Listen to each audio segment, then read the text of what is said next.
Good morning students. आज हम पढ़ेंगे एसिड बेस एंड सॉल्ट का पार्ट सेकंड। कल अधूरा रह गया था पार्ट फर्स्ट, तो उसका अधूरा पार्ट आज पढ़ेंगे हम। इसमें सबसे पहले एक अपन कुछ छोड़ दिए थे, वो थी एक्टिविटी 2.9। ये बहुत ही इंपॉर्टेंट एक्टिविटी है। इस एक्टिविटी में हम देखेंगे कि HCl गैस को लैब के अंदर कैसे प्रोड्यूस किया जाता है, हाइड्रोक्लोरिक गैस को या हाइड्रोक्लोरिक एसिड को, है ना। तो इसमें क्या होता है कि एक टेस्ट ट्यूब लेते हैं जिसके अंदर अपन सोल्ट डालते हैं NaCl और उसके अंदर H2SO4 सल्फ्यूरिक एसिड डालते ही विग्रसली रिएक्ट करता है। विग्रसली रिएक्ट करता है तो एक तो Na2SO4 बनता है। बना कैसे? प्लस माइनस, ये माइनस प्लस, तो Na2SO4 बन गया और HCl गैस बन गई। जब ये HCl गैस बाहर निकलती है यहां से, तो अपन क्या करते हैं, ड्राई लिटमस पेपर ले जाते हैं ब्लू। लेकिन ये ड्राई लिटमस पेपर जो ब्लू है वो रेड के अंदर चेंज नहीं होता है। क्यों नहीं होता है? कि यहाँ पे HCl हमने देखा है, HCl एसिड होगा तो एसिड होगा तो ब्लू तो रेड में होना चाहिए, लेकिन फिर भी ब्लू रेड में नहीं हो रहा है। इसका कारण है कि यहाँ पर भी ड्राई लिटमस और यहाँ पर भी गैस ड्राई फॉर्म में, तो उससे क्या होता है, आयंस प्रोड्यूस नहीं होते, आयंस जनरेट नहीं होते। लेकिन जैसे आप वेट लिटमस पेपर लोगे तो ये HCl डिसोसिएट हो जाएगा वाटर में, H3O+ आयन और Cl नेगेटिव आयन प्रोड्यूस करेगा, और इस H3O+ के कारण ये dry blue litmus wet blue litmus paper ये रेड में चेंज हो जाएगा। तो ये आपको ध्यान रखना है। दूसरी बात, इसमें एक टीचर के लिए एक वार्निंग सलाह दी गई है कि इसमें कह रहा है कि जब वाटर जो एटमॉस्फेयर ह्यूमिड हो, जैसे अभी रेनी सीजन चल रहा है, तो आपको एक ड्राई कंटेनिंग ट्यूब लेनी है जिसमें आपको लेना है कैल्शियम क्लोराइड। तो ध्यान रखना, कई बार पूछ लेते हैं कि कैल्शियम क्लोराइड का क्या फंक्शन है। तो कैल्शियम क्लोराइड क्या करता है, जो एटमॉस्फेयर की ह्यूमिडिटी होती है उस एटमॉस्फेयर की ह्यूमिडिटी को एब्जॉर्ब करने का काम करता है। इसी प्रकार आपने देखा होगा मिल्टन वगैरह की जो बोतल अपन खरीदते हैं उसके अंदर एक कुड़की आती है, उस कुड़की में सिलिका बोलते हैं उस कुड़की को, उसका फॉर्मूला होता है SiO2। वो सिलिका क्या करती है कि जो प्लास्टिक के कंटेनर वगैरह, जो बर्तन वगैरह आते हैं उसके अंदर रखी हुई आती है, वो इसलिए रखी हुई आती है कि उनके अंदर अगर कोई मॉइस्चर वगैरह हो तो उसको एब्जॉर्ब कर ले। क्या होगा, यदि मॉइस्चर को एब्जॉर्ब नहीं होगा, मॉइस्चर ज्यादा हो जाएगी तो वहां पर फंगस ग्रो हो जाएगी। फंगस ग्रो हो जाएगी तो वो जो टम्बलर है या जो कंटेनर है प्लास्टिक का, वो स्मेल मारने लग जाएगा, स्मेल देने लग जाएगा और अपन उसको खरीदेंगे नहीं। तो ये सिलिका का पाउच उसमें आता है। एक इसमें आता है कैल्शियम सल्फेट। ये कुछ केमिकल होते हैं जो वाटर को एब्जॉर्ब करते हैं, वाटर को एब्जॉर्ब करने के काम आते हैं। मतलब किसी चीज को ड्राई करना हो तो ये काम में लेते हैं। तो ये थी आपकी एक्टिविटी 2.9 जिसमें लेबोरेटरी के अंदर हम HCl गैस प्रोड्यूस करते हैं। तो यहाँ पर हमने ये देखा कि अगर गैस ड्राई फॉर्म में है, लिटमस भी ड्राई फॉर्म में है, तो वो एसिडिक टेस्ट नहीं देगा, लिटमस टेस्ट नहीं देगा। अगर दोनों में से एक भी वेट फॉर्म में है तो आयन बन जाएंगे, आयन प्रोड्यूस होने के कारण वो लिटमस टेस्ट दे देगा। अब नेक्स्ट अपना टॉपिक आता है इसमें, हाउ स्ट्रॉन्ग आर एसिड और बेस सॉल्यूशन, कि एसिड और बेस सॉल्यूशन कैसे कितने स्ट्रॉन्ग होते हैं। तो इसके लिए हमने देखा था कि एसिड क्या होते हैं, H+ आयन प्रोड्यूस करते हैं, बेस क्या प्रोड्यूस करते हैं, OH नेगेटिव आयन प्रोड्यूस करते हैं सॉल्यूशंस के अंदर, एक्वस सॉल्यूशंस के अंदर। तो अब अपने को लिटमस से इंडिकेटर जो थे लिटमस का, चाहे मेथाइल ऑरेंज थी चाहे फिनोक्टिलीन था, उससे अपने को ये तो पता चलता है कि कोई दिया हुआ सब्सटेंस एसिड है या बेस है, लेकिन वो कितना स्ट्रॉन्ग बेस है या कितना वीक बेस है या कितना स्ट्रॉन्ग एसिड है कितना वीक एसिड है, इसके बारे में अपने को पता नहीं लगता है। तो इसके लिए अपने यूनिवर्सल इंडिकेटर काम में आता है। यूनिवर्सल इंडिकेटर जिसको बोलते हैं, जो होता है pH पेपर, जो क्या होता है pH पेपर।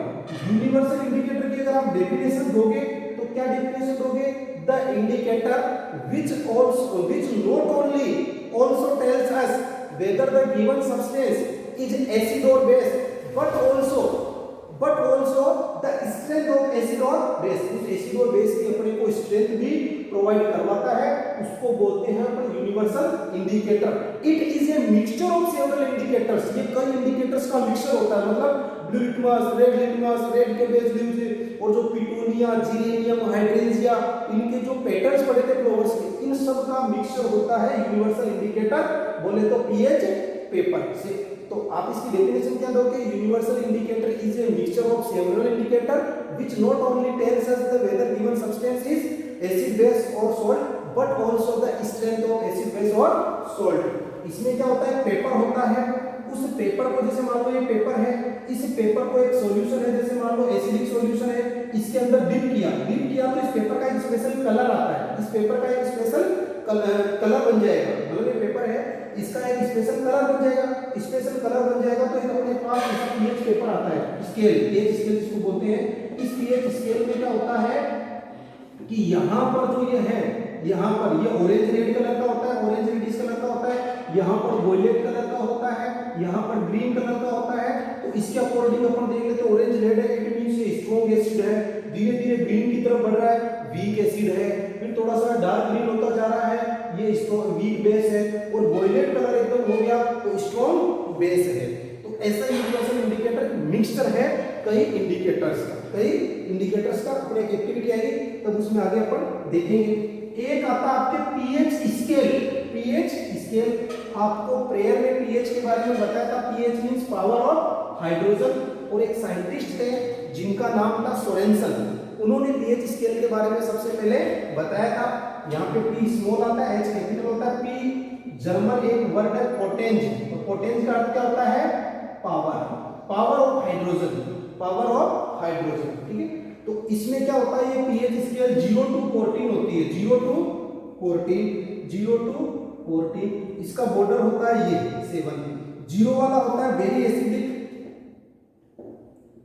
और 14 वाला होता है वेरी एल्कलाइन, ठीक है।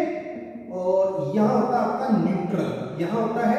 न्यूट्रल, इस बाउंड्री से आप राइट साइड में जाओगे तो बेसिसिटी इंक्रीज होगी, मतलब बेसिक कैरेक्टर इंक्रीज होगा, मतलब एक तो जैसे 7.4 है और एक 14 है, तो 14 स्ट्रॉन्ग बेस होगा और 7.4 वीक बेस होगा।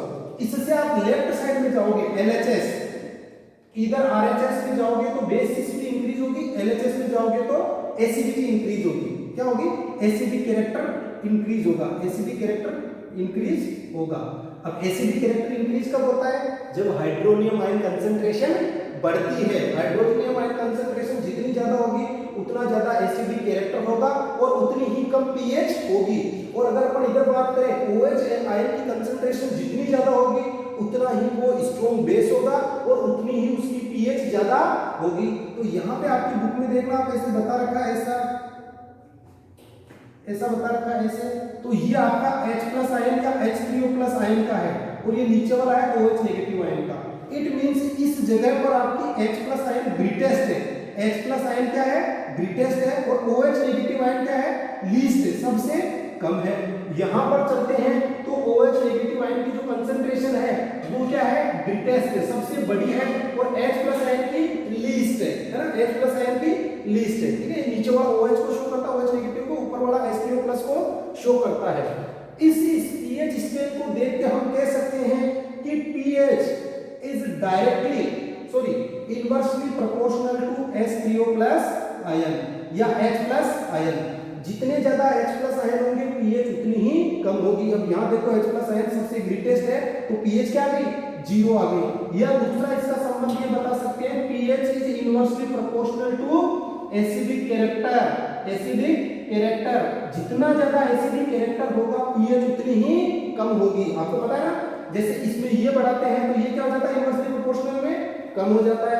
इसको कम करते हैं तो ये क्या हो जाता है? बढ़ जाता है। इसी प्रकार एसिडिक कैरेक्टर ज्यादा होगा तो pH क्या होगी? कम। एसिडिक कैरेक्टर कम होगा तो pH क्या होगी? ज्यादा। ये तो है एसिड के मामले में। किसके मामले में? एसिड के मामले में। बेस के मामले में हम चलते हैं तो थोड़ा उल्टा होता है सिस्टम। बेस में क्या है? Power of hydrogen is directly proportional to basic character. जितना ज्यादा pH होगी उतना ही ज्यादा बेसिक कैरेक्टर होगा। जैसे इसकी pH 14 है तो ये वेरी एल्कलाइन स्ट्रॉन्गेस्ट बेस है, ठीक है।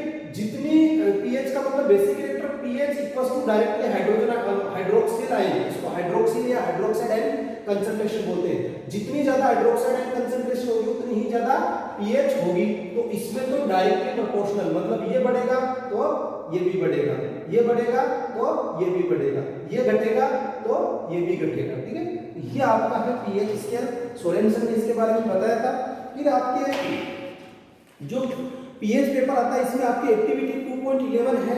तो इसमें एक टेबल दे रखी है सलाइवा बिफोर मील। तो देखो सलाइवा खाना खाने से पहले मैंने बताया था सलाइवा और अपना ब्लड इनकी पीएच होती है 7.4, तो इसको बोलते हैं अपन वीक बेस या वीक एल्कलाइन। ठीक है, अब अपन ने खाना खाया तो अपनी सलाइवा तो क्या हो गई, एसिडिक हो गई। क्यों हो गई? क्योंकि अपन मिल्क पीते हैं तो मिल्क के अंदर लैक्टिक एसिड होता है, चाय पीते हैं चाय के अंदर एसिड होता है टैनिक एसिड, अपन दही खाते हैं दही के अंदर लैक्टिक एसिड होता है। ठीक है, अपन गाजर कैरेट है तो कैरेट के अंदर जूस होता है, लेमन के अंदर एसिड होता है। तो जितनी भी चीजें अपन खाते हैं उनके सबके अंदर क्या होता है, एसिड होता है। और एसिड होने से अपनी बॉडी की जो ये सलाइवा है इसकी पीएच क्या हो जाती है, खाना खाने के बाद डाउन हो जाती है। तो इसका कलर देखो 7.4 में तो क्या आ जाएगा, ग्रीन, लाइट ग्रीन कलर आ जाएगा, मतलब वीक बेस है। ऐसे लेमन जूस सबकी बता रखी है। और इस पीएच पेपर में 5 की बता रखी है, जैसे गैस्ट्रिक जूस जिसकी पीएच बता रखी है 1.2। और आप जानते हो गैस्ट्रिक जूस कौन सीक्रेट करता है, गैस्ट्रिक ग्लैंड्स जो स्टोमक की वॉल में होती है। फिर लेमन जूस 2.2 जिसकी पीएच कितनी है 2.2। ठीक है, ऐसे रहता है प्योर वाटर और ब्लड की 7.4, मिल्क और मैग्नीशिया की 10 और सोडियम हाइड्रोक्साइड की कितनी रहती है 14। तो इस एक्टिविटी को आप YouTube पे अच्छे वीडियो बने हुए हैं, इस एक्टिविटी को पूरा ऑब्जर्व करना और आप इनकी पीएच देखना और फिर उनका कलर देखना। तो जैसे जिसकी पीएच 10 के ऊपर आएगी तो वो वॉयलेट कलर में, डार्क वॉयलेट कलर में आएगी, जिनकी पीएच लेस देन 5 आएगी वो ऑरेंज रेड कलर में आएगी। ठीक है, इसके बाद आता है importance of pH in everyday life. तो इसमें पीएच का एवरीडे लाइफ में क्या इंपॉर्टेंस है। ठीक है, तो इसमें आपको ध्यान रखना है कि अपनी ह्यूमन बॉडी होती है या जो एनिमल्स की बॉडी होती है वो 7 to 7.8 के बिटवीन वर्क करती है। अपनी बॉडी 7 to 7.8 के बीच वर्क करती है। इससे ज्यादा लेस पीएच कम होती है, मींस बॉडी में एसिड की मात्रा बढ़ जाती है तो भी नुकसानदायक है, इससे ज्यादा बढ़ जाती है तो भी नुकसानदायक है। कभी सीबीसी कराना तो सीबीसी में 2 कंटेंट आते हैं, इओसिनोफिल्स, बेसोफिल्स और न्यूट्रोफिल्स। इओसिनोफिल्स की जब कंटेंट बढ़ जाता है ब्लड के अंदर इट मींस ब्लड एसिडिक हो रहा है। बेसोफिल्स जब ब्लड में बेस बढ़ जाता है, एल्कलाइन बढ़ जाता है। और न्यूट्रोफिल्स जब 7 के लगभग पीएच आती है ब्लड की उसको तब न्यूट्रोफिल्स बढ़ जाती है। ठीक है, तो अपनी बॉडी इसके बीच में वर्क करती है। अब हम क्या देखते हैं कि जैसे एसिड रेन का बता रखा है, एसिड रेन का जब रेन वाटर की pH less than 5.6 less than 4.6 हो जाती है रेन वाटर है ना, तो उसको बोलते हैं एसिड रेन। और एसिड रेन आपको अच्छी तरीके से पता है कि फॉसिल फ्यूल्स के बर्न होने से NO2 SO2 गैसें निकलती है, ये वाटर से रिएक्ट होकर नाइट्रिक एसिड और सल्फ्यूरस एसिड या सल्फ्यूरिक एसिड बनाती है। और जब ये एसिड वाटर के साथ डिसॉल्व होकर अर्थ पर आते हैं और जब पीएच लेस देन 5.6 होती है तब अपन कहते हैं एसिड रेन। और ये एसिड रेन आपको ये भी बताया था लेक किलर, झील को मार देती है बेचारी को, इसको लेक किलर भी कहते हैं। और इसने बेचारे ताजमहल का कलर भी चेंज कर दिया इसलिए इसको मार्बल कैंसर भी कहते हैं। लेक किलर का मतलब होता है कि झील के अंदर जितने भी लेक के अंदर एक्वेटिक ऑर्गेनिज्म होते हैं उन सब एक्वेटिक ऑर्गेनिज्म को ये किल कर देती है। ठीक है, तो ये आपको ध्यान रखना है।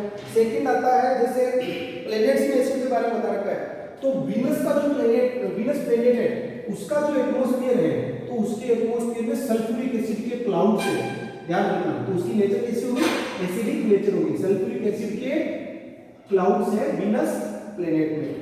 इसके बाद आता है कि what is the pH of your backyard, soil की पीएच आपको ध्यान हो तो 2015 में अपने प्राइम मिनिस्टर ने सोइल हेल्थ कार्ड योजना लॉन्च की थी। इस योजना के तहत क्या है कि जो एग्रीकल्चर सुपरवाइजर होते हैं वो गांव में जाके सोइल की पीएच टेस्ट करते हैं और फिर किसान को बताते हैं कि आपकी सोइल एसिडिक हो गई है या बेसिक हो गई है, इसमें ये डालो, ये फसल उगाओ। ठीक है, तो सोइल की भी एक पीएच होती है, उस पीएच से कम या ज्यादा होती है तो वो दिक्कत होती है। तो एक जैसे इसमें अपन जो एक्सेसिव यूज कर रहे हैं फर्टिलाइजर्स का, जैसे यूरिया, डीएपी, डायमोनियम फॉस्फेट, तो इन फर्टिलाइजर के एक्सेसिव यूज से अपनी सोइल कैसी होती जा रही है, एसिडिक नेचर की होती जा रही है, क्योंकि यूरिया की नेचर भी एसिडिक होती है और डायमोनियम फॉस्फेट उसकी नेचर भी एसिडिक होती है। तो सोइल एसिडिक हो रही है तो ऐसे सोइल के ट्रीटमेंट के लिए अपने को क्या मिलाना पड़ेगा, बेस मिलाना पड़ेगा। आगे क्वेश्चन भी आएगा तो वो बेस ये हो सकता है, वो बेस कैल्शियम हाइड्रोक्साइड हो सकता है, वो बेस कैल्शियम कार्बोनेट लाइमस्टोन हो सकता है, लाइम पाउडर हो सकता है, लाइम वाटर हो सकता है, या लाइम स्टोन हो सकता है। तो इससे क्या होगा, ये बेस है, इनकी पीएच मोर देन 7 होती है, एसिडिक सॉइल की पीएच लेस देन 7 होती है, तो सॉइल की पीएच क्या होती है, इंक्रीज करती है और प्लांट्स की ग्रोथ के लिए वो सूटेबल रहती है। नेक्स्ट आता है pH in our digestive system. हमारे डाइजेस्टिव सिस्टम में पीएच, आपने इसके बारे में खूब पढ़ रखा है। जब अपन ओवर ईटिंग करते हैं, बहुत ज्यादा ईटिंग करते हैं, तो अपना जो स्टोमक होता है वो एसिड रिलीज करता है। उस एसिड का नाम है हाइड्रोक्लोरिक एसिड, और वो एसिड का निकलता है जब इनडाइजेशन होता है।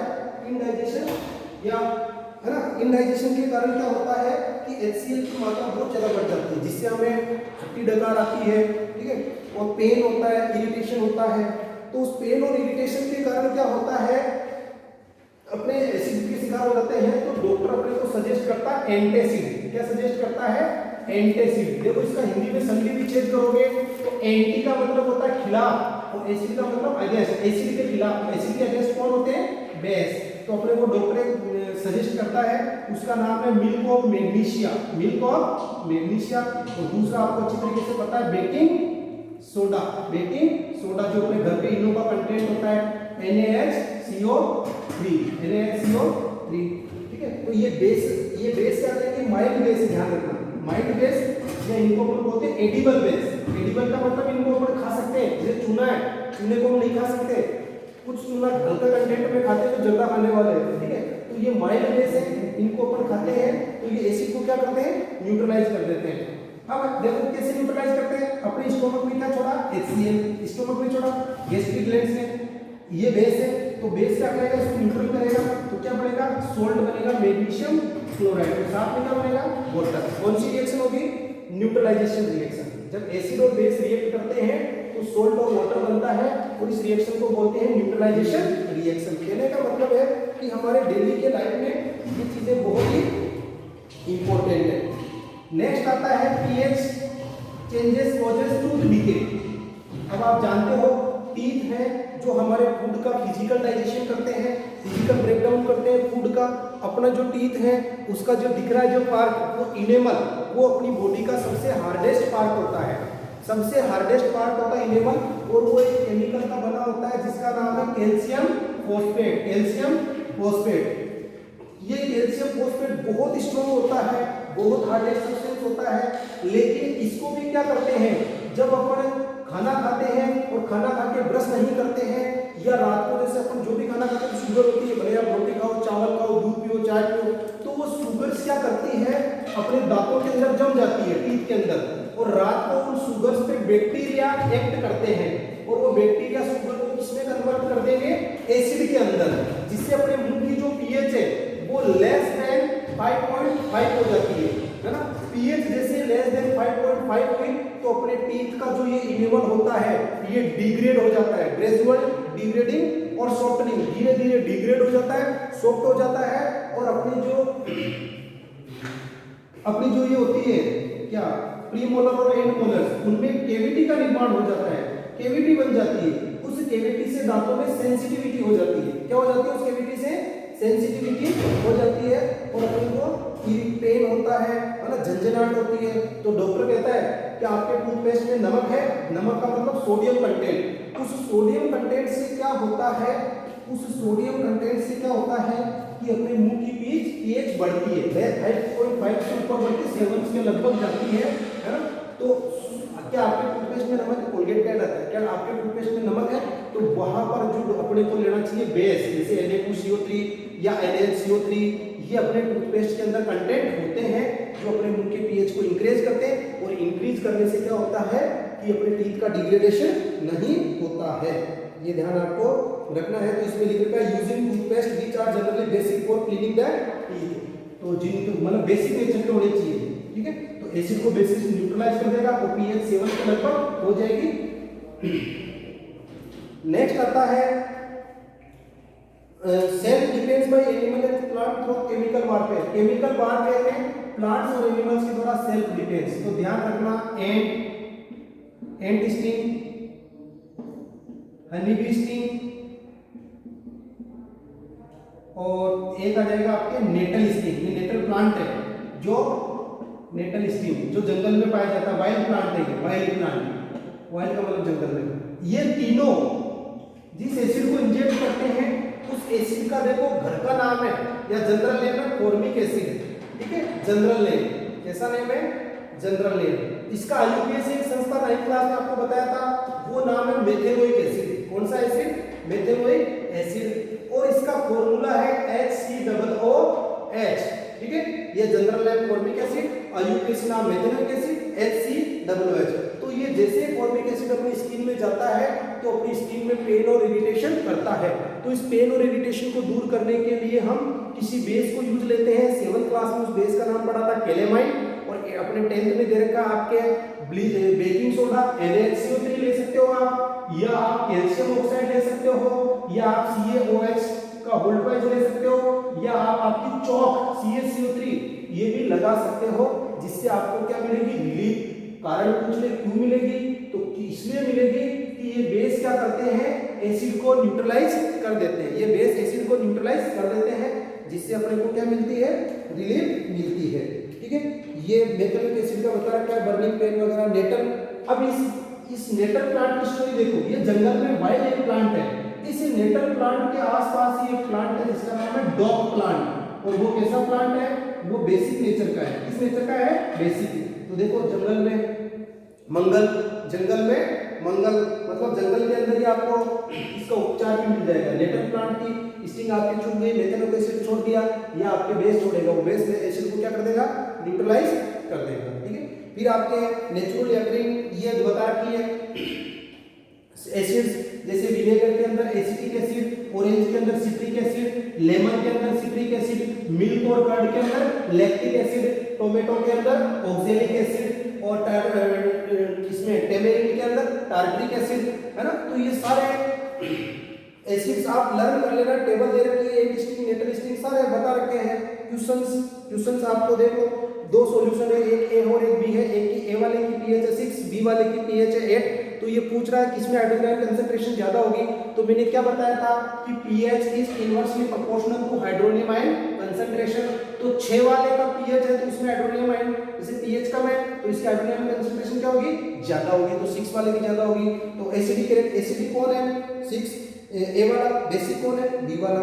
फिर ये कह रहा है what effect does the concentration of H+ ion on nature of the solution की नेचर पे क्या फर्क पड़ता है H+ आयन में? तो एसिडिक कैरेक्टर होता है। कि फिर कहता है कि बेसिक में H+ होते हैं? यस। तो फिर ये कह रहा है कि यदि हाँ तो व्हाई दीज आर बेसिक। तो इसमें आपको ये देना है कि ध्यान रख, इसमें क्या बताना है कि OH नेगेटिव की कंसंट्रेशन H+ से ज्यादा होती है। आप एक कंडीशन ध्यान रखो, H+ या H3O+ आयन, अगर ये कंडीशन हो तो अपन क्या कहेंगे? Basic nature. देखो कई जगह एल्केलाइन नेचर भी आता है। एल्केलाइन का मतलब जो बेस वाटर के अंदर डिसॉल्व होते हैं उनको एल्केलाइन बोलते हैं। जैसे फर्स्ट ग्रुप आएगा ना आपका लीना की रब से फरियाद, लिथियम, सोडियम, पोटेशियम, वो एल्कली मेटल्स है। एल्कली मेटल्स मतलब उनके बेस, उनके साथ अगर OH लगा हुआ है तो वो वाटर के अंदर डिसॉल्व होते हैं। तो एल्कली मेटल्स कौन है? लिथियम, सोडियम, पोटेशियम, इनके आगे OH लगा हुआ है तो ये वाटर के अंदर डिसॉल्व होते हैं, इसलिए एल्कली मेटल्स हैं, ठीक है। यदि OH की कंसंट्रेशन H+ से ज्यादा हो तो बेसिक नेचर है। अगर इसको मैं ऐसे कर दूं तो कैसी नेचर आएगी? एसिडिक नेचर है। और दोनों का मामला बराबर हो जाए तो कैसी नेचर है? न्यूट्रल। ये आपको ध्यान रखना है। अब पढ़ते हैं अपन मोर अबाउट साल्ट्स के बारे में ज्यादा जानकारी। साल्ट्स के बारे में मैंने आज आपको एक्टिविटी भी दी है गूगल मीट की क्लास में, वो आपको करनी है। तो देखो जिस प्रकार एसिड बेस और न्यूट्रल होते हैं उस प्रकार सोल्ट भी 3 प्रकार के होते हैं, ठीक है। सोल्ट बनता किससे है? एसिड प्लस बेस से। एसिड प्लस बेस जब मिलते हैं तो क्या बनता है? सोल्ट बनता है ना। HCl और OH से अपन ने मिलाया था ना, NaCl बना। अब देखो सोल्ट भी 3 प्रकार के होते हैं। Acidic salt, basic salt, neutral salt और basic. Acidic salt neutral salt और बेसिक सॉल्ट। एसिडिक सॉल्ट में आपको क्या क्या करना है कि देखो सॉरी, सबसे पहले सॉल्ट किससे बनता है? Acid plus base. Acidic salt कब बनेगा? जब स्ट्रॉन्ग एसिड, एसिड का मतलब strong acid plus weak base, plus base weak हो, है ना? बेस सॉल्ट स्ट्रॉन्ग एसिड हो, बेस वीक हो, तब जो सॉल्ट बनेगा वो कैसा सॉल्ट बनेगा? Acidic salt. और साथ में क्या बनता है? वाटर। क्या बनता है? वाटर। न्यूट्रल सॉल्ट कब बनेगा? जब एसिड क्या हो? स्ट्रॉन्ग हो, स्ट्रॉन्ग एसिड, एसिड का मतलब स्ट्रॉन्ग एसिड, और बेस भी क्या हो? Strong base. तो इस समय सॉल्ट कौन सा बनेगा? Neutral salt. कैसा सॉल्ट बनेगा? NS, neutral salt. और साथ में क्या बनेगा? वाटर। बेसिक सॉल्ट कब बनता है? जब एसिड वीक हो, वीक एसिड, और बेस कैसा हो? Strong base. तो सॉल्ट कैसा बनेगा? Basic salt. और साथ में क्या बनेगा? वाटर। अब आपको मैं एक एक एग्जांपल बता देता हूँ, जैसे एसिडिक सॉल्ट। अब एसिडिक सॉल्ट में आपको एसिड स्ट्रॉन्ग लेना है, तो आपने एसिड ले लिया HCl। Weak base, weak base आपको बताया था NH4OH या MgOH ले लो, ठीक है? तो यहाँ पर जो सॉल्ट बनेगा वो सॉल्ट क्या बनेगा? प्लस माइनस, तो क्या बनेगा? NH4Cl, NH4Cl plus water. तो ये जो सॉल्ट है NH4Cl, इसको बोलते हैं अमोनियम क्लोराइड, अमोनियम क्लोराइड। और आपको 9th क्लास में ध्यान हो तो ये सब्लिमेटिंग सब्सटेंस है, इसको गर्म करोगे तो डायरेक्ट गैस में कन्वर्ट हो जाएगा। इसका एग्जांपल देख लो, HCl स्ट्रॉन्ग एसिड है, NaOH स्ट्रॉन्ग बेस है, तो क्या बनेगा? NaCl प्लस वाटर, ठीक है? प्लस माइनस ही बताया था आपको, ठीक है? स्ट्रॉन्ग एसिड, स्ट्रॉन्ग बेस, तो सॉल्ट कैसा हो गया? न्यूट्रल। मतलब न्यूट्रल सॉल्ट होगी, उसकी pH कितनी होगी? 7, pH is equal to 7। Acidic salt की pH क्या होगी? Less than 7। और इसकी pH कितनी होगी? More than 7। pH कितनी होगी? More than 7। इसका एग्जांपल NaCl हो गया, ठीक है? Basic neutral salt. अब इसमें देखो वीक एसिड लेना है, बेस स्ट्रॉन्ग लेना है, तो वीक एसिड में आप ये लिख सकते हो CH3COOH, और बेस में आप ले लो NaOH, तो क्या बनेगा? CH3COONA प्लस वाटर, ठीक है? ये होता है, इसका नाम है sodium acetate, sodium acetate, sodium acetate, है ना? ये वीक बेस बेसिक सॉल्ट है, सॉरी कैसा सॉल्ट है? बेसिक सॉल्ट है। साथ में क्या बन गया? वाटर। अब इनके एग्जांपल्स आप खूब सारे लिख सकते हो। न्यूट्रल सॉल्ट में एग्जांपल आपके खूब सारे आएंगे, जैसे Na2SO4, ठीक है? इसका एक दो एग्जांपल और लिख सकते हो आप NH4Cl के जैसे। आपको जो 2.13 और 2.14 एक्टिविटी में सॉल्ट है, कम से कम 15 के लगभग, वो सारे सॉल्ट के फॉर्मूले लिखने हैं, और उनका उनमें कौन से एसिड और कौन से बेस ने भाग लिया, जैसे इसमें HCl एसिड और NH4 बेस आप कहोगे, आपको सारे समझ में आ जाएंगे। तो सॉल्ट भी 3 प्रकार के होते हैं, एसिडिक सॉल्ट, बेसिक सॉल्ट और न्यूट्रल सॉल्ट्स। और सॉल्ट की pH भी 3 प्रकार की होती है, मोर देन 7, लेस देन 7 और 7। अगर फिक्स 7 है तो न्यूट्रल सॉल्ट है। न्यूट्रल सॉल्ट दो कंडीशन में बनते हैं, एक कंडीशन तो बता दिया आपको मैंने, दूसरी कंडीशन और देखो, weak acid plus weak base, weak acid plus weak base हो, दोनों वीक हो तो भी न्यूट्रल बन सकता है, ठीक है? यस। तो pH ऑफ साल्ट अपन पढ़ेंगे तो less than 7 acidic salt, more than 7 basic salt, और फिक्स 7 आ जाएगी तो न्यूट्रल साल्ट। अब पढ़ते हैं अपन केमिकल फ्रॉम कॉमन सॉल्ट। ध्यान रखना, जो नमक हम खाते हैं उसको बोलते हैं कॉमन सॉल्ट। जनरली सॉल्ट आते हैं अपने दिमाग में नमक आता है, लेकिन केवल नमक नहीं है। सॉल्ट का मतलब, जैसे आपने देखा होगा पैरासीटामोल एक सॉल्ट है, टीवी में आता है क्रोसिन 650, उसका साल्ट भी पैरासीटामोल है। डोलो 650, उसका साल्ट भी पैरासीटामोल है, ठीक है? और भी कोई ऐसे पेन किलर या, है ना, फीवर में जो दवाई काम आती है, सॉल्ट एक हो सकता है, कंपनी अलग अलग हो सकती है। तो केमिकल फ्रॉम कॉमन सॉल्ट आप जानते हो, कॉमन सॉल्ट NaCl जो अपने को प्राप्त किससे होता है? जो प्राप्त होता है अपने को सी वाटर से। सलाइन सी वाटर होता है, इवेपोरेशन मेथड से बनता है। तो कई बार क्या होता है कि जहां सी वाटर से जो बेड रॉक, जो अपने को आपने देखा होगा सेंधा नमक, या जैसे काला नमक जो आता है, बेड रॉक की ड्राई बेड, जो चट्टानें सूख जाती है, उनसे भी ये प्राप्त किया जाता है। और NaCl का जो संबंध है हमारी आजादी से भी जुड़ा हुआ है। महात्मा गांधी ने जो दांडी यात्रा की थी, आपको SS में महेश जी सर बताएंगे। तो यहाँ पर पढ़ेंगे NaCl, ठीक है? तो NaCl बनाने का बाहर का मेथड क्या है कि सैलाइन वाटर का इवेपोरेशन मेथड से बनता है। लेबोरेटरी में बनाओगे तो कैसे बनेगा NaCl? HCl और NaOH की रिएक्शन कराओगे, NaCl बन जाएगा, वाटर में बन जाएगा, आप उसको हीटिंग करोगे, वाटर इवेपोरेट हो जाएगा, क्या बच जाएगा, NaCl। बना सकते हो लेबोरेटरी में। अब इससे केमिकल्स फ्रॉम कॉमन सॉल्ट, तो खूब सारे केमिकल्स पढ़ेंगे, जिसमें अपन जिन केमिकल्स का नाम पढ़ेंगे, सबसे पहले पढ़ेंगे NaOH, सोडियम हाइड्रोक्साइड, ठीक है। एक आपके पढ़ेंगे ब्लीचिंग पाउडर CaOCl2, तीसरा अपन पढ़ेंगे baking soda NaCO3, baking soda या सोडियम हाइड्रोजन कार्बोनेट, फोर्थ अपन पढ़ेंगे वॉशिंग सोडा Na2CO3.10H2O। ये कुछ कंपाउंड्स अपन पढ़ेंगे जो किससे बने हुए हैं, जो किससे बनते हैं, NaCl से। किससे बनते हैं, NaCl से या कॉमन सॉल्ट से। तो कॉमन सॉल्ट क्या है, raw material for chemicals, chemicals के लिए रॉ मटेरियल है, खूब सारे केमिकल्स के लिए रॉ मटेरियल का काम कौन करता है, NaCl, ठीक है। तो इसमें फर्स्ट अपन देखते हैं NaOH, sodium hydroxide, sodium hydroxide, sodium hydroxide. ये जो सोडियम हाइड्रोक्साइड है ये भी कई चीजों के लिए रॉ मटेरियल है, ठीक है। जैसे NaOH से आगे अपन NaCl बनाएंगे, सॉरी NaCO3 बनाएंगे, NaCO3 बनाएंगे।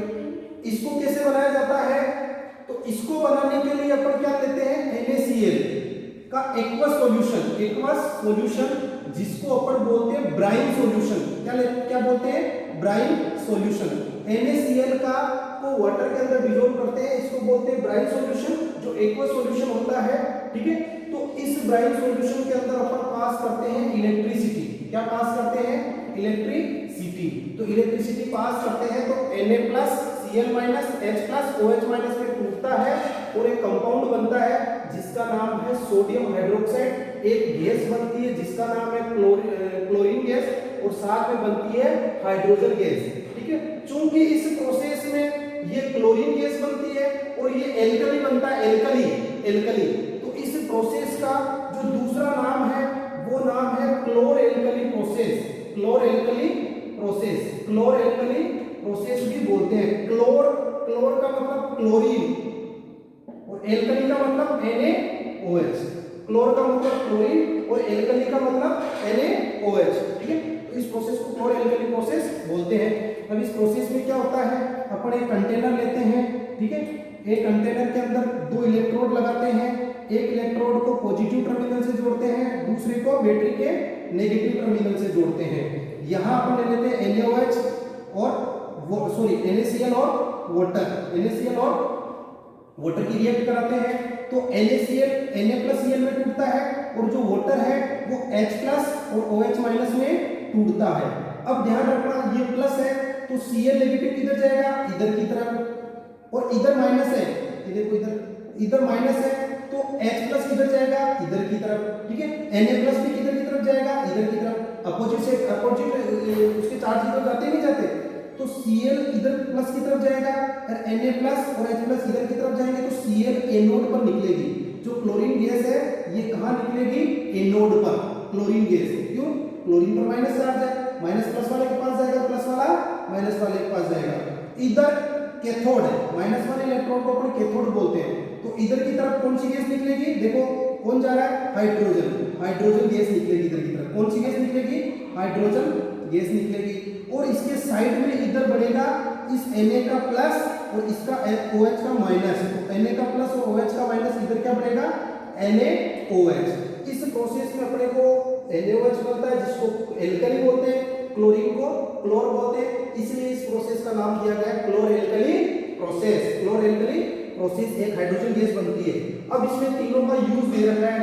जैसे सबसे पहले ये डायग्राम समझ में नहीं आया तो बुक में आप देख लेना, अच्छी तरीके से बना रखा है, ठीक है, क्लोर एल्कली प्रोसेस। अब देखो इसमें क्या होता है, इसमें क्या होता है कि क्लोरीन के यूज बता रखे हैं। अब क्लोरीन के यूज आप जानते हो, एक तो अपन ने पढ़ा था वाटर को डिसइंफेक्ट करने के लिए, करते नहीं करते। दूसरा ब्लीचिंग पाउडर बनाने के लिए, CaCO-Cl2 ब्लीचिंग पाउडर बनाने के लिए, ठीक है। और ये एक प्रकार की जो क्लोरीन है ये वाटर ट्रीटमेंट में काम लेते हैं। वाटर में अपन ने पढ़ा डिसइंफेक्ट करती है, वाटर ट्रीटमेंट में काम लेते हैं। और आपने देखा होगा स्विमिंग पूल में कई प्रकार के व्यक्ति जाते हैं, तो स्विमिंग पूल के वाटर को क्लियर करने के लिए स्विमिंग पूल में, तो वाटर को क्लियर कैसे करेगी, वाटर के अंदर जो जर्म्स है, जैसे मान लो मेरे स्किन डिजीज है, मैं पानी के अंदर जाऊंगा तो मैं स्किन डिजीज के जो जो माइक्रोब्स वगैरह फंगस वगैरह वो छोड़ के आऊंगा, तो उस फंगस उस वाटर के अंदर अगर क्लोरीन डाल देंगे तो वो सारे फंगस वगैरह मर जाएंगे। तो वाटर ट्रीटमेंट में भी, स्विमिंग पूल में भी ये काम आती है, ब्लीचिंग पाउडर के रूप में काम आती है, वाटर ट्रीटमेंट में काम आती है, डिसइंफेक्टेंट में काम आती है। एक ये पॉलीवाइनिल क्लोराइड पीवीसी, जो प्लास्टिक के पाइप आते हैं, पीवीसी पाइप बनाने के काम आती है, ठीक है, पॉलीवाइनिल क्लोराइड पीवीसी पाइप बनाने के काम आती है। और एक आप ध्यान रखना, chlorofluorocarbon, chlorofluorocarbon CFC, chloro means chlorine, तो जो क्लोरोफ्लोरोकार्बन जो रेफ्रिजरेटर में यूज किया जाता था, जिसकी वजह से अपनी ओजोन लेयर को नुकसान पहुंचता था, उसको बनाने में भी क्लोरीन गैस काम में आती है। इसी प्रकार हाइड्रोजन गैस के यूजेस देख रहे हैं, तो हाइड्रोजन गैस का यूजेस आप जानते हो वाटर का एक कंटेंट है। दूसरा अमोनिया बनाने में, अमोनिया की अपन ने पहले चैप्टर में रिएक्शन पढ़ी थी, H2 प्लस N2, तो क्या बना था 2NH3, अमोनिया बनाने में। थर्ड पढ़ते हैं मार्गरीन बनाने में, ये मार्गरीन क्या है? मार्गरीन का मतलब होता है जो डालडा घी आता नहीं था, वनस्पति घी, एक तो देसी घी होता है, गाय भैंस के दूध से बनता है, एक डालडा घी जो वनस्पति घी आता है, वो मार्गरीन बनाने में कौन काम आता है? हाइड्रोजन। एक ये हाइड्रोजन फ्यूल के रूप में काम आता है, लेकिन फ्यूल ऐसे नहीं अपने घर पे जला लेंगे, बहुत हाईली एक्सप्लोजिव होता है। तो जो रॉकेट वगैरह जो है ना, रॉकेट वगैरह जो छोड़ते हैं साइंटिस्ट वगैरह, तो उसमें फ्यूल का काम कौन करता है? और हाइड्रोजन। ध्यान रखना, एकमात्र फ्यूल ऐसा है जिसको जलाने पर वाटर मिलता है, क्योंकि जलाने के लिए क्या चाहिए? ऑक्सीजन। तो क्या बनेगा? वाटर बनेगा। क्या बनेगा? वाटर बनेगा, ठीक है। तो ये क्लोरीन के यूज, ये हाइड्रोजन के यूज। आपको पूछते हैं क्लोरीन कौन से उस पे इलेक्ट्रोड पे फ्री होती है, तो आपको ध्यान रखना क्लोरीन क्या होता है? नॉन मेटल होती है, तो नॉन मेटल पे नेगेटिव चार्ज होता है, तो वो पॉजिटिव पे जाएगी। हाइड्रोजन है तो हाइड्रोजन होता तो नॉन मेटल ही है, लेकिन फर्स्ट ग्रुप में पॉजिटिव चार्ज होता है, तो वो किधर की तरफ जाएगी? नेगेटिव वाले इलेक्ट्रोड। तो नेगेटिव वाले इलेक्ट्रोड को बोलते हैं कैथोड, ध्यान रखना, और पॉजिटिव वाले को बोलते हैं एनोड। तो एनोड पर क्लोरीन गैस निकलेगी और कैथोड पर हाइड्रोजन गैस निकलेगी। कैथोड पर हाइड्रोजन, क्योंकि हाइड्रोजन पर पॉजिटिव चार्ज होता है, तो वो माइनस वाले के पास जाएगी। फिर आता है NaOH का यूज, ठीक है। तो अब इन दोनों के यूज पढ़ेंगे। NaOH का यूज क्या है? डिग्रीजिंग मेटल्स को डिग्रीज करने के लिए, soaps and detergent, paper making, artificial fibre में, पेपर मेकिंग में, डिग्रीजिंग मेटल के ऊपर ग्रीस की लेयर लगाने में, जिससे मेटल्स का कोरोजन नहीं हो। नेक्स्ट अपने जो सोल्ट आता है वो है ब्लीचिंग पाउडर, इसको हिंदी में बोलते हैं विरंजक चूर्ण, ब्लीचिंग पाउडर। ये ब्लीचिंग पाउडर है, इसके अंदर जो एक कंटेंट होता है वो है CaOCl2, एक क्लोरीन होता है। इस क्लोरीन के कारण ये पानी को शुद्ध करने में काम भी आता है, ठीक है। ब्लीचिंग पाउडर पानी को प्योर करने के काम में भी आता है, बहुत कम मात्रा से होती है इसकी, तो इस पानी के अंदर जो माइक्रो ऑर्गेनिज्म वगैरह होते हैं, इंसेक्ट वगैरह होते हैं, उनको किल कर देता है। ये ब्लीचिंग पाउडर है, ये बनाया कैसे जाता है? तो ये ड्राई CaOH2 स्लैग्ड लाइम जो होता है उस पर Cl2 की रिएक्शन से ये बनाया जाता है। CaOCl2 और साथ में क्या बन गया? वाटर, ठीक है। अब ये कहाँ काम में लिया जाता है? जैसे मान लो अपने कपड़े पे दाग लग गया, वो दाग घर पे नहीं निकल रहा है, तो लॉन्ड्री वाला इस ब्लीचिंग पाउडर से धोता उसको। या जैसे मान लो जैसे कोई परमानेंट कलर हो गया, उस कलर को छुड़ाने के लिए जो काम में लिया जाता है तो ब्लीचिंग पाउडर, विरंजक चूर्ण। तो इसको कहाँ काम में लिया जाता है? For bleaching cotton and linen in the textile industry. For bleaching cotton और लिनन इंडस्ट्री में ब्लीचिंग के लिए काम लिया जाता है। वुड पल्पिंग, पेपर फैक्ट्रीज है ना, पेपर फैक्ट्रीज में काम लिया जाता है। Bleaching washed cloth in laundry में वास्ट क्लॉथ को धोने के लिए। Oxidising agent in many chemical industry, oxidising agent क्योंकि ये क्या प्रोवाइड करवाता है? Oxygen. To make the drinking water free from germs, ये मैंने आपको बता दिया। तो ये बनता कैसे है? Calcium hydroxide dry slag lime पर क्लोरीन गैस के एक्शन से ये बनता है, ठीक है।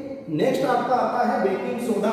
बेकिंग सोडा नाम से पता चल रहा है, बेकिंग सोडा मतलब बेकरी में काम आने वाला, ठीक है। बेकिंग सोडा, तो बेकिंग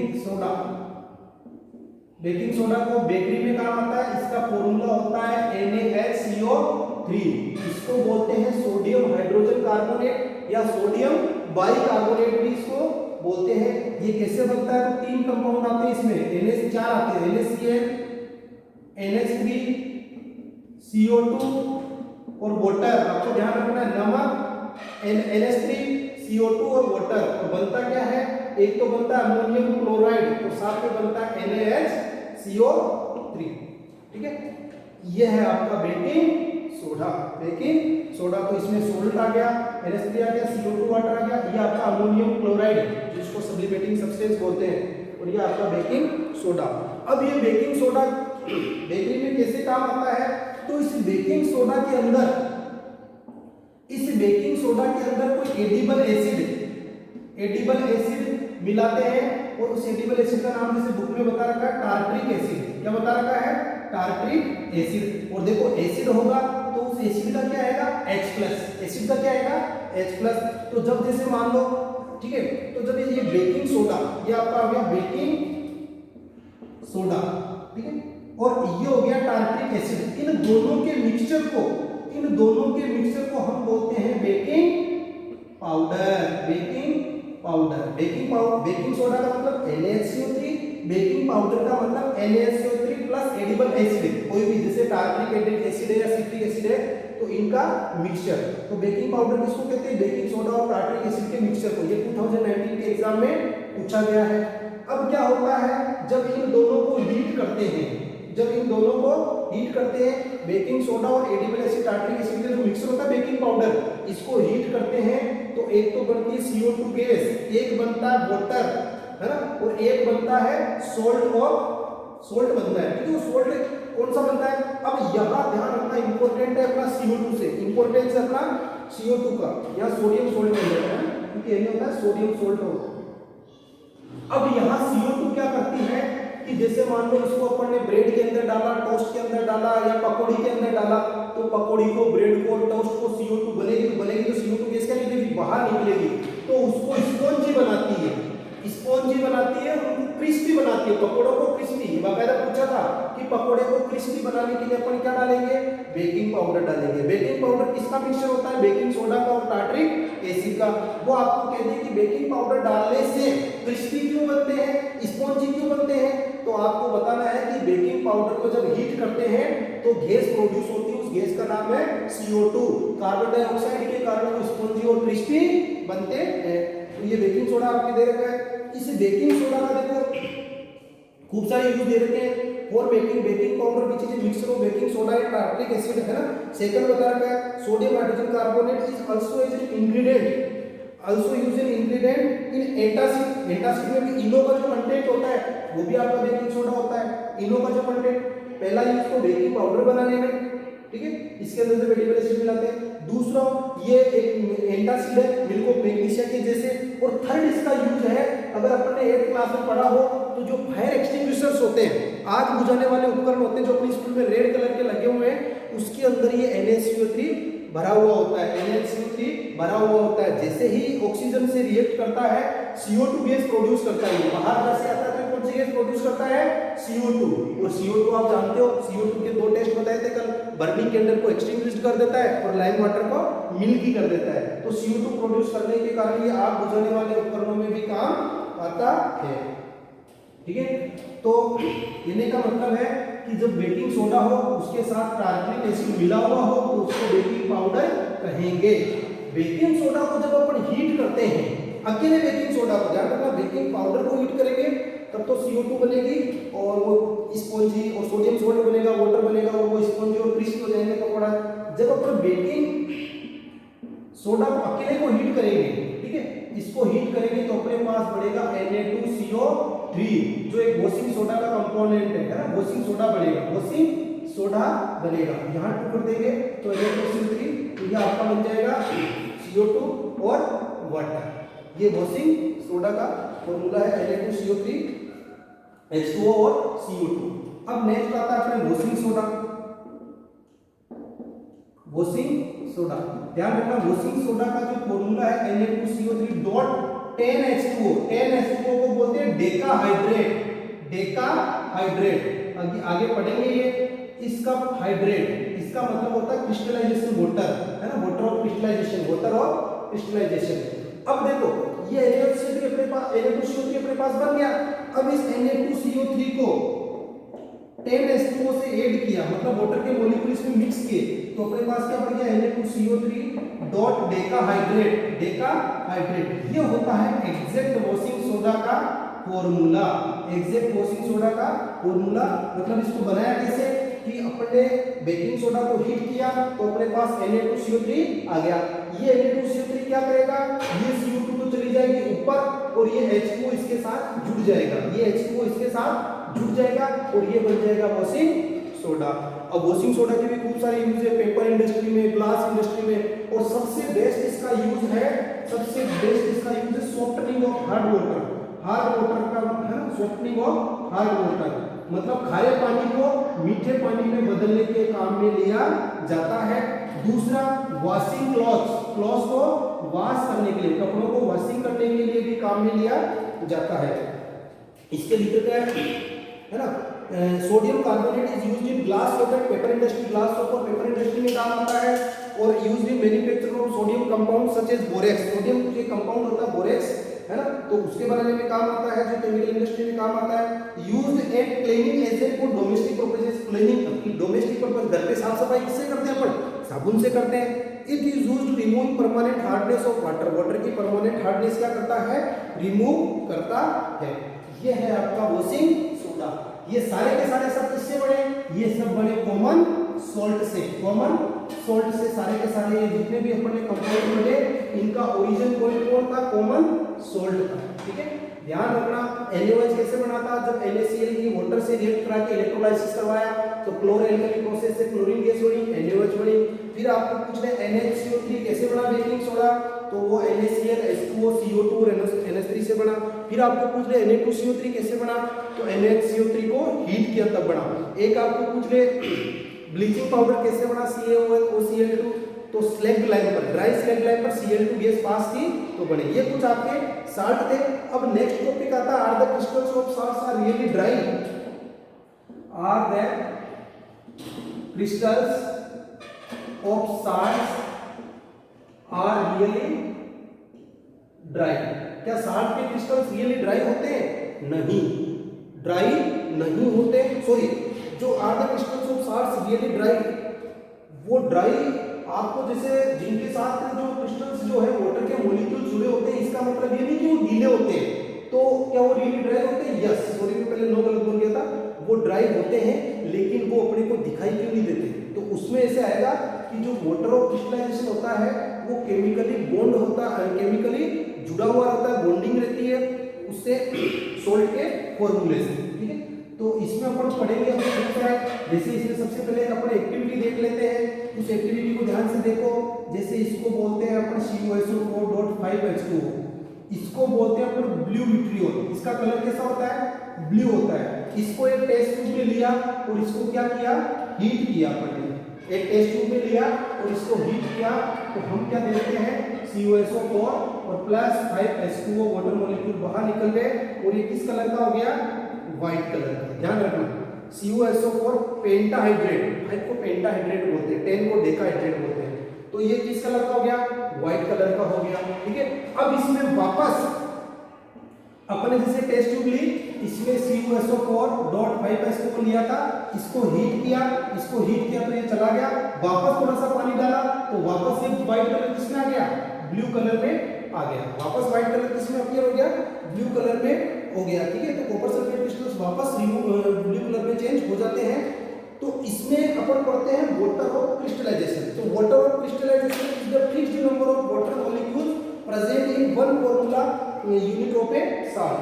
तो वाटर ऑफ क्रिस्टलाइजेशन क्या होता है, वाटर ऑफ क्रिस्टलाइजेशन क्या होता है, number of water molecules present in one formula unit of a salt.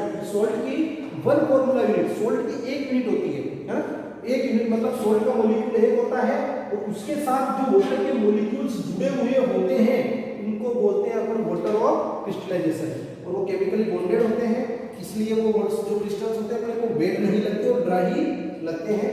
तो इसमें अपन देख लेते हैं जैसे कौन कौन है, तो कॉपर सल्फेट .5H2O, इसका कलर कैसा होता है, ब्लू, इसको ब्लू विट्रियोल बोलते हैं, ब्लू विट्रियोल।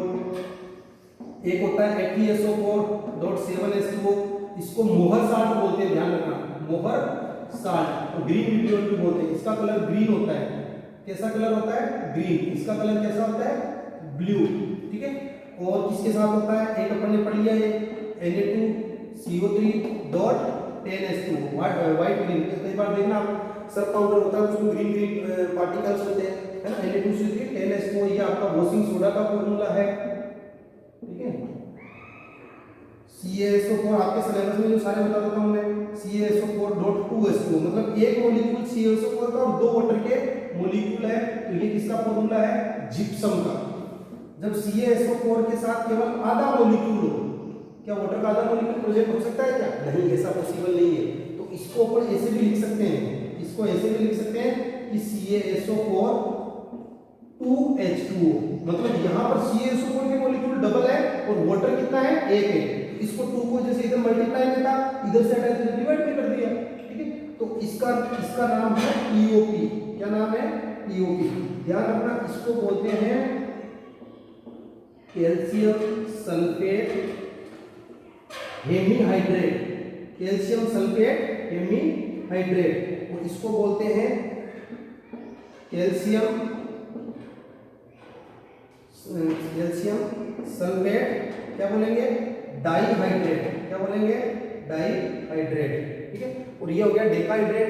तो ये कुछ क्रिस्टल्स, ये कुछ सोल्ट्स हैं जिनके अंदर वाटर ऑफ क्रिस्टलाइजेशन पाया जाता है। वापस सुनो, वाटर ऑफ क्रिस्टलाइजेशन क्या होता है, is the fixed number of water molecules present in the one formula unit of A salts.